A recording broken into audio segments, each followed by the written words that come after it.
studio office. Studio office, yeah.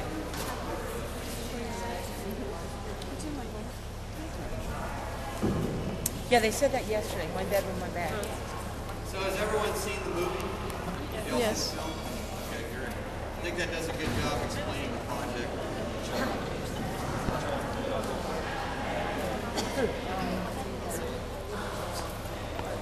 I know, I was so mad I didn't bring my flipper. See what I get for actually having an assistant working while I'm in class. No flipper. So you're going to stick around?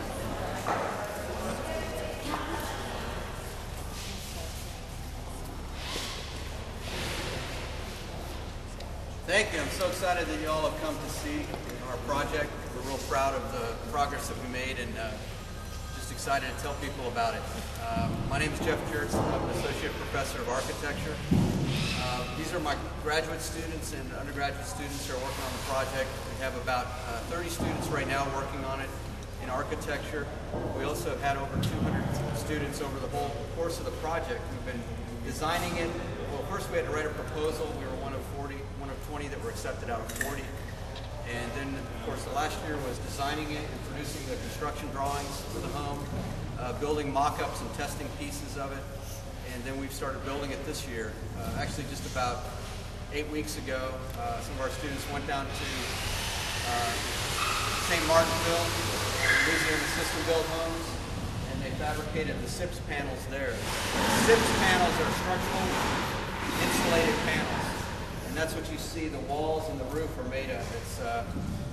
It's in the case of the walls, it's 5.5 inches of expanded polystyrene with OSB, oriented strand board or plywood, laminated to the outside. It becomes a very structural, very strong system, and also a very good thermal system too. The walls actually are R22 without any of the finishes on it, whereas a standard 2x4 wall with fiberglass insulation is R13. So it's almost double what the thermal capabilities of a standard stick frame wall is. Also, it's much stronger, as I mentioned, so we're trying to get 130 mile an hour wind resistance for the home. As you might know, 109 is what's required in Lafayette, but as you get closer to the coast, it goes up. And so we want this home to be a prototype for coastal homes as well. And these SIPS panels are just much stronger, a much stronger system.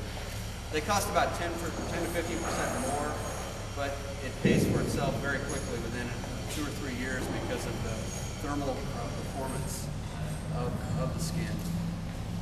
The floor construction is very similar to a traditional raised home.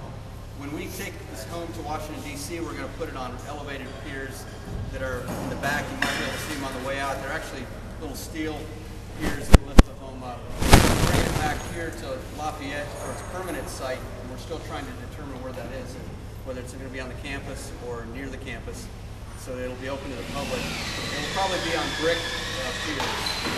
So in a traditional sense, we'll raise homes on brick piers. This shows you the construction process.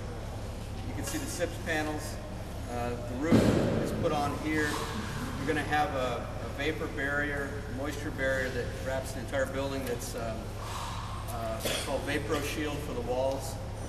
And we're using a cypress siding rain screen system. If you haven't heard of a rain screen, it's actually holding the siding off of the skin of the house with furring strips. So that allows the wood to dry better and ventilate better, so it'll last longer. And it also allows for a little extra layer of insulation on the outside. And like the movie said, I think it really does have a kind of a sense of the old and the new. This is actually the north side that we're looking at, which is probably the more modern, I guess, contemporary side, you might say. The south side has more traditionally proportioned windows, shutters, and the reason for that is the south side is where the prevailing winds come, and also where you primarily get your solar gain in the winter. So we have larger windows on the south side for the winter to be able to heat the home passively. We have larger windows on the south to be able to open them up and ventilate it passively throughout the year. The windows on the north side are placed higher up to allow for the hot air to ventilate and escape the home. So because of the design of the home, the fact it's so thermally insulated, because of the passive systems, you'll be able to cool this home and heat this home through much of the year. We also have what's called a mini split HVAC system. It's a very efficient small air conditioning system. There are 3 zones in the house. You can see maybe some of you might be able to see the plan on the end. You have, this is how it's oriented according to the way you see the house over there. On the far end is the kitchen. Then we have what's called the transitional porch or the dog trot. I don't know if you're familiar with a traditional building type in the South called the dog trot house. And that was where they would separate the kitchen often from the rest of the home to keep that heat away from the rest of the home, and it created a covered porch. We have the same situation we're incorporating into the house, but we're also putting kind of a twist on it. We're going to have doors that can actually close that space off and make it an interior space and air condition it. So even though the living room and kitchen are very small when they're separated, you can open it up into one big room and entertain in that space and make it an interior space. Or on a nice day, you can leave it wide open, ventilate. We have it's a very efficient system. It has variable fan speeds, and it's very specific, so it provides the cooling and heating exactly where you need it, when you need it. And because of that, it's a much more efficient and economical system.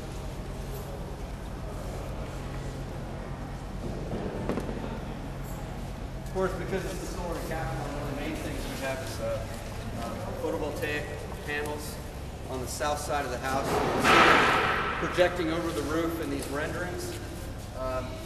They're oriented on the south. We have 39 200-watt panels. Do they move or they stay in the same position all the time? They're fixed. They're fixed. How is it with the wind? When you have hurricanes, tornadoes from this side, it's not going to pick it up? The system that we have will resist upward. It's got a steel rack system.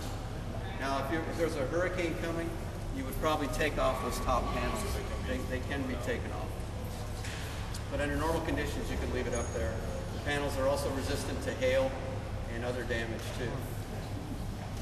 Each panel generates 200 watts, so the entire system is an 8 kW system, which produces actually a little more power than we need for this home. It varies, of course, according to the design of the home and the size of the home, but most homes that you're familiar with probably use between 12 and 24 kW. That's what they would require to power them completely. And for the competition, we have to power it completely. For most homeowners, I think having a smaller system and being grid tied is probably the most affordable and viable system. We're also going to be grid tied too, so even though we're generating a surplus during the day, our meter is running backwards. And at night, when we're drawing power from the grid, it's going forward. That's pretty much the solar photovoltaic system. We also have a solar thermal system that heats water. That exists in this translucent roof that is over the dog trot or transitional porch. It's not up yet, but it's a system that will have a loop of antifreeze or glycol that is heated by the sun, and then that runs through a heat exchanger in a hot water tank. So it'll heat our water passively. If you don't have the sun, or if it's at night, we're going to have an on-demand